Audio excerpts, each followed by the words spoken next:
Assalamualaikum warahmatullahi wabarakatuh. Perkenalkan kami dari kelompok 13.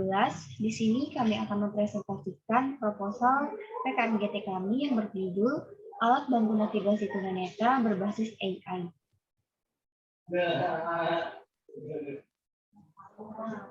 Sebelumnya, perkenalkan saya Sasha Isa Abilah. Nama saya Muhammad Tristan Syazwana Elsyaf. Nama saya Mazaya. Dan nama saya Vincentius Jason Samhadi.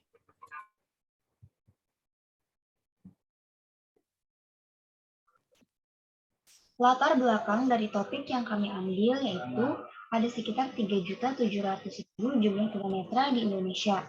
Tunanetra memiliki alat bantu yang terbatas secara komersial, serta mereka masih kesulitan dalam bergerak dan melakukan kegiatan.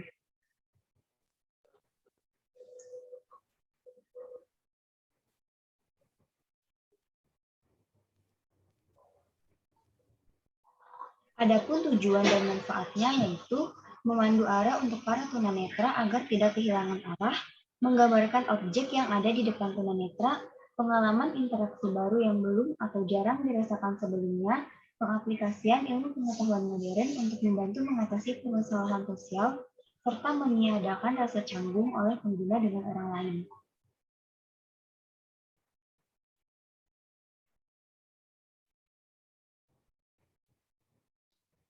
Kondisi saat ini yang sedang terjadi adalah pada saat ini kondisi orang-orang yang menderita tunanetra atau tidak bisa melihat kesulitan untuk bernavigasi dalam kehidupan sehari-hari. Bantuan yang mereka dapatkan umumnya hanya sebatas tongkat tunanetra untuk berjalan atau train dogs untuk memandu mereka berjalan. Tapi tentu saja banyak kekurangan yang terdapat pada tongkat tersebut dan juga pada train dogs.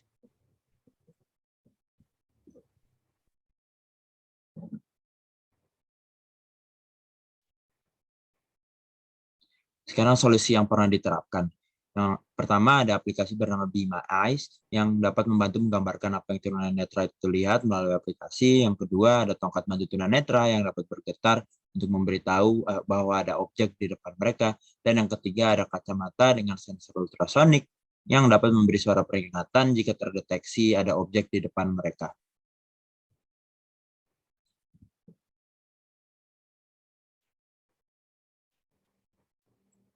Selanjutnya adalah alat yang ingin kami buat bernama NAVA. NAVA merupakan kependekan dari navigasi berbasis artificial intelligence, merupakan sebuah alat yang digunakan untuk membantu tunanetra dengan cara mengenali objek yang berada di depan pengguna dengan menggunakan kamera, dan mengenali objek yang ada di depan dengan artificial intelligence. Nanti informasi yang didapat dari kamera tersebut akan diberikan kepada pengguna melalui earphone yang terletak pada alat ini mengenai objek apa yang ada di depannya dan jaraknya dari pengguna itu sendiri.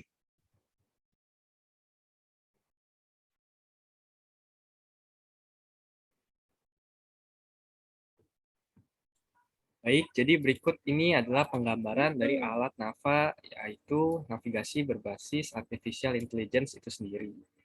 Jadi berikut merupakan tampak dekat, yaitu berupa kacamata, seperti yang ada pada tujuan dan manfaat, yaitu ingin mengurangi adanya kecanggungan antara pengguna dengan orang lain di sekitarnya.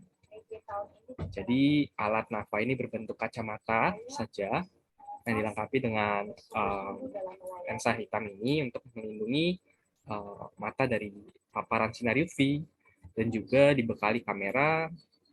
Kamera ini akan menggunakan pengaplikasian ilmu pengetahuan modern seperti AI, yaitu Artificial Intelligence, yang akan memberikan informasi, yaitu seperti objek yang ada di foto di samping ini, yaitu misal ada dog dengan jarak sekian yang akan diberitahu menggunakan speaker yang ada pada NAVA. Kita lanjut.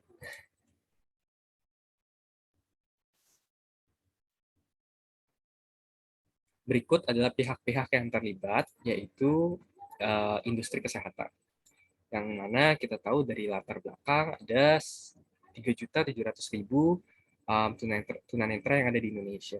Yang mana angka tersebut cukup besar, maka dari itu industri kesehatan tentunya perlu memberikan suatu solusi atau inovasi bagaimana penderita tunanetra dapat merasakan kenyamanan di lingkungan publik.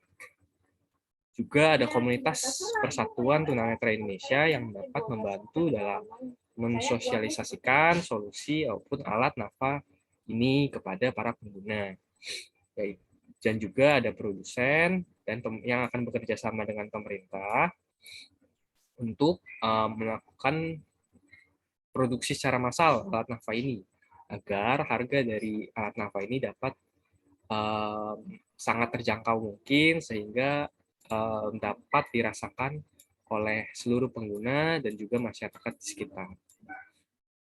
Juga peran masyarakat juga cukup penting, karena pada ruang lingkup publik, para tunanetra pasti akan melakukan kontak sosial dengan masyarakat juga.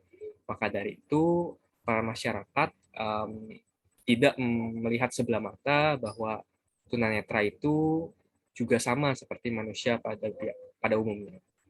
Lalu tenaga pendidik dapat memberikan arahan dan ajaran yang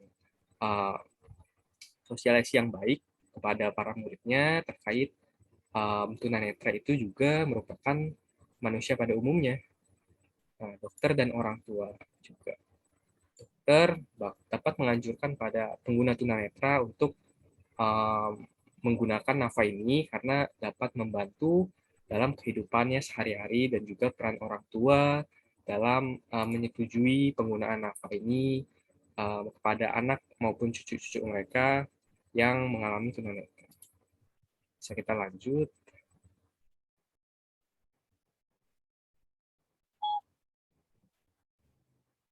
Lalu ada tahap implementasi.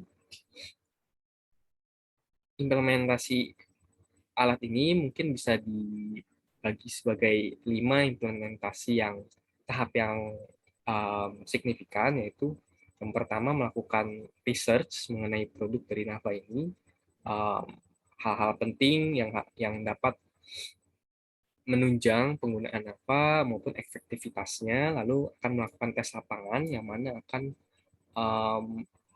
memerlukan persetujuan dari beberapa pengguna tunanetra untuk melakukan uji agar researcher bisa mendapatkan data mengenai apa yang harus diimprovisasi, yang mana yang harus diperbaiki, dan sebagainya. Juga setelah melakukan uji coba tersebut, mungkin bisa dilakukan oleh Persatuan Tunanetra Indonesia untuk melakukan pengenalan alat nafa ini kepada para pengguna tunanetra. Lalu, tahap implementasi selanjutnya bisa berupa melakukan produksi secara massal dan menjual alat nafa dengan harga yang sangat terjangkau. Lalu, evaluasi tingkat kepuasan para pengguna agar menjadi feedback yang dapat maupun kritik yang membangun untuk alat nafa itu sendiri. Bisa dilanjut.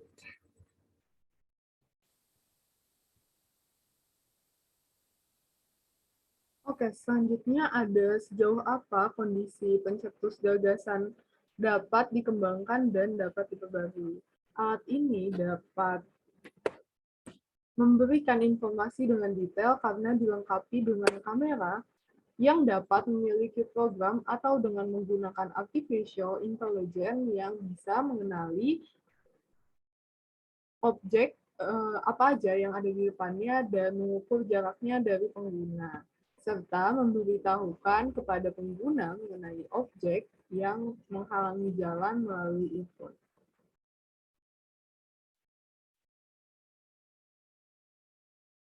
Ini ada kesimpulan. Alat ini dapat membantu tunanetra untuk melakukan kegiatan atau perjalanan dan juga dapat membantu mereka dalam menggambarkan dan melihat objek di hadapan tunanetra, yang diharapkan meningkatkan taraf hidup mereka. Ini dia referensi-referensi yang kita gunakan dalam menulis dan mengajukan proposal PKM kita ini. Mungkin sekian. Terima kasih dari kelompok kami. Kurang lebih mohon maaf. Assalamualaikum warahmatullahi wabarakatuh.